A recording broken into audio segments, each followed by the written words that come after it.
আমাদের বাংলাদেশের মানুষের একটা আশা আকাঙ্ক্ষার লক্ষ্য উদ্দেশ্য ছিল দেশ স্বাধীন হবে, সাম্য প্রতিষ্ঠিত হবে, মানবিক মর্যাদা প্রতিষ্ঠিত হবে, ন্যায় বিচার প্রতিষ্ঠিত হবে।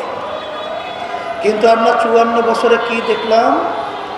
যাদের মাধ্যমে দেশ চলছিল, যারা দেশ পরিচালনা করেছিল, এদের মাধ্যমে আমরা পেয়েছি এই স্বর্ণের দেশ, সুন্দর দেশ না, একবার দুইবার নয়, 5 বারের মতো তাম দুনিয়ার মধ্যে দুর্নীতির দিক থেকে, চোরের দিক থেকে ফার্স্ট হয়েছে। এ ফার্স্ট কিন্তু আপনি আর আমি করি নাই, যারা ক্ষমতায় ছিল, যারা দেশ পরিচালনা করেছিল, এরাই কিন্তু এই দেশটাকে চোরের দিক থেকে ফার্স্ট বানিয়েছে। এদের পরিচালনা আমরা দেখেছি হাজার হাজার মায়ের কোলগুলো সন্তান হারা হয়ে গেছে। সেই শব্দ আমাদের কানে এখনো দলিত হচ্ছে। যখন মা বুক ফাটা চিৎকার করে বলছে, আমার সন্তান আজকে কয়েকদিন পর্যন্ত আমাকে মা বলে ডাক দেয় না।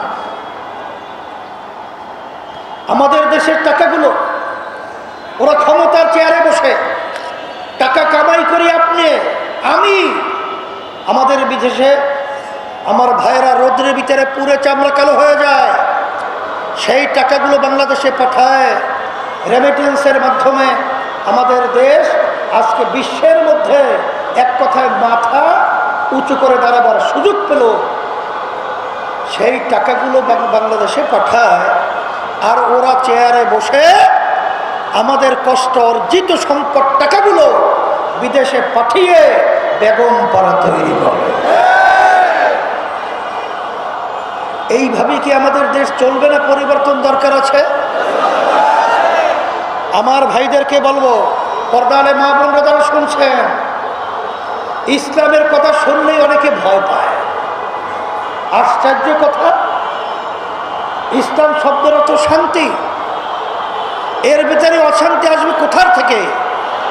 আমি একটা উদাহরণ দিলে বুঝবেন। ইসলাম এমন এক সাম্য, এমন এক মানবিক মর্যাদা, এমন এক ন্যায় বিচার প্রতিষ্ঠা। একটা উদাহরণ দিলে বুঝবেন। ওমর ফারুক রাদিয়াল্লাহু তাআলা আনহু অর্ধেক দুনিয়ার প্রায় রাজত্ব করেছিলেন। তিনি যখন জেরুজালেম রওনা করেছিলেন, তিনি উটের পিঠের মধ্যে গোলাম উটের রশি টানছিল। আমির চিন্তা করলেন, আমিও তো মানুষ, আর আমার গোলাম রশি টানছে, সেও তো মানুষ। সে রৌদ্রের ভিতরে পুরো কালো হয়ে যাবে, আর আমি উটের পিঠে আরামে থাকবো, এটা হয় না। তখন তিনি বললেন, গোলাম, তুমি এখন উটের পিঠে উঠবে, আর আমি উটের রশি টানবো। আদর্শের মধ্যে একটা পিপিরেখা পর্যন্ত তার স্বাধীনতার নিশ্চয়তা রয়েছে। আর আশরাফুল মাখলুকাত মানুষ তো দূরের কথা। ইসলামী নীতি আদর্শের মধ্যে দেখবেন, যারা বিজাতি রয়েছে, সংখ্যালঘু রয়েছে, তাদের ইতিহাস পড়লে দেখবেন, যেখানে ইসলামী নীতি আদর্শ ছিল, সেখানে বিজাতিরা পর্যন্ত তাদের দেশ ছেড়ে ইসলামী নীতি আদর্শের মধ্যে তারা বসবাস করেছিল। আমি অনেক সময় বলে থাকি, চরমনা ইউনিয়নে খবর নিয়ে দেখবেন, সেখানে হিন্দুরা পর্যন্ত দলে দলে ঝাঁকে ঝাঁকে আজকে ইসলামী আন্দোলন বাংলাদেশের পক্ষে তারা আজকে বক্তব্য দিচ্ছে, মিডিয়ার সামনে কথা বলছে। বলতেছিল যে আমরা চরমনাইতে মায়ের কোলে সন্তান যেরকম নিরাপদ, আমরা চরমনাইয়ের মধ্যে এরকম ইসলামী হুজুরদের কারণে নিরাপদ। একটু আগে দেখেছেন আমাদের সেই কুড়িগ্রামে আক্কাস আলী সরকার সাহেব, সেখানে প্রায় 750-র মতো বিভিন্ন দল থেকে ইসলামী আন্দোলনে যোগদান করেছে। সেখানে হিন্দু তার বক্তব্য নিচ্ছিল এক সাংবাদিক। তখন তিনি বলছিলেন যে আক্কাস আলী সরকার, এবং এই কারণেই তাদের আদর্শ, তাদের ভালোবাসার কারণে আজকে আমি এই দলের বিচারে যোগদান করতেছি। আমি এই কথার মাধ্যমে মূলত বোঝাতে চাই, যারা ইসলাম নিয়ে ভয় দেখায়, আমি বলবো দুর্নীতিবাদ চোরেরা ইসলামী নীতি আদর্শ পছন্দ করে না, এর জন্য ওরা দুর্নীতি করতে পারবে না, চুরি করতে পারবে না, চাঁদাবাজি করতে পারবে না, একজন ইসলাম করে ভয় পায়। এই জন্য আমি পরিষ্কার ভাবে বলবো, কথা বেশি লম্বা না করে সংক্ষেপ বলছি। আমাদের আমাদের মাসউদ সে কিন্তু একটা কথা বলেছেন যে আমরা কেন এই সমঝোতা থেকে বের হয়ে আসলাম। আমি আর কথা লম্বা না করে সংক্ষেপে বলছি এটাই, যে আমরা সমঝোতা করেছিলাম, এর এক কথায় যদি বলেন, এর কিন্তু বাস্তবতা আল্লাহর রহমতে আপনাদের দয়া আমিই করেছিলাম। কিন্তু আমি করেছিলাম একটা বুক ভরা আশা নিয়ে।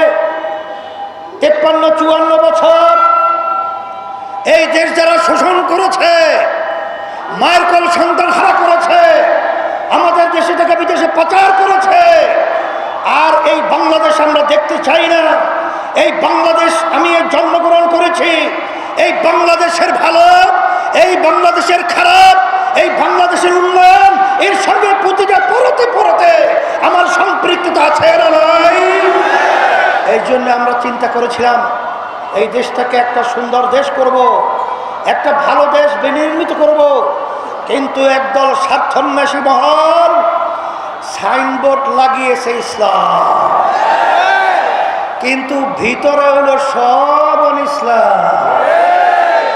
আমরা যখন দেখলাম গোপনে আমেরিকার সঙ্গে বৈঠক করে, যখন দেখলাম গোপনে ভারতের সঙ্গে বৈঠক করে, তখন আমাদের বুঝ হয়ে গেছে যে আমাদের এই আমেরিকা এবং ভারতের ইনসাফ আমরা বাংলাদেশে চাই না।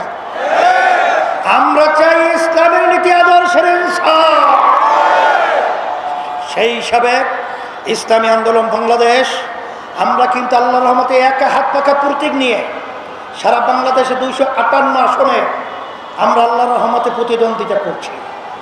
আমি সারা দেশে ঘোরার পরে বিভিন্ন জায়গায় আমি দিনার দিন যেটা লক্ষ্য করেছি, দিনার দিন আল্লাহর রহমতে আজকে যারা সম্মানিত ওলামা কেরাম রয়েছেন, যারা আজকে ইসলাম প্রেমিক রয়েছেন, যারা আজকে দেশ প্রেমিক রয়েছেন, যারা দেশকে ভালোবাসে, আজকে তারা স্বতঃস্ফূর্তভাবে ইসলামী আন্দোলন বাংলাদেশ হাত পাকা প্রতীকের পক্ষে বিজয়ের জন্য তারা নেমে গেছে। বিজয় করবে, বাংলার জমিনের ভিতরে হাত পাকা আল্লাহর আমাদের বিজয় হবে। সাথে সাথে বাংলাদেশের রাজধানী ঢাকা, এটাকে বলা হয় মসজিদের নগরী। কি নগরী? এই মসজিদ থাকবে, নামাজ থাকবে, কিন্তু যারা শরিয়া বাস্তবায়ন করতে চায় না, শরিয়া বলতে কি, নামাজ শরিয়া, রোজা শরিয়া, হজ শরিয়া, যারা চায় না, ওরা মসজিদ রাখতে চায় না। এই জন্য পরিষ্কার ঢাকাবাসীকে বলবো, আসেন আমাদের ঐতিহ্য, আমাদের ঢাকাকে আমরা মসজিদের নগরী করব, আমরা বাংলাদেশের ইসলাম প্রতিষ্ঠিত করব ইসলামের নীতি আদর্শ অনুযায়ী। এই জন্য আমি সকল কোথাও আহ্বান জানাবো, আসেন আমার ভাইদেরকে, মা বোনদেরকে, বহুতবার ভোট দিয়েছি, এবার আমরা ইসলামের পক্ষের বাক্স একটাই, সেই বাক্স হল ইসলামী আন্দোলন বাক্স, হাত পাখা প্রতীকের বাক্স। সেখানে আমরা ভোট দেওয়ার জন্যে আমরা এই কয়েকদিন রাত্র নাই দিন নাই আমরা ভাইদের কাছে যাব, মা বোনদের কাছে আমরা সংবাদ পৌঁছাবো, হাত পাকা প্রতীকে ভোট চাওয়ার জন্য কে কে রাজি আছে? হাত উঠেই দেখান তো, আল্লাহ দেখুক, আল্লাহ দেখুক, আল্লাহ দেখুক। আল্লাহ আপনি কবুল করে নেন। এখন আমি প্রার্থীর হাতে ঢাকা 11 আমাদের আনোয়ার ভাই, ঢাকা 11 আমাদের আমাদের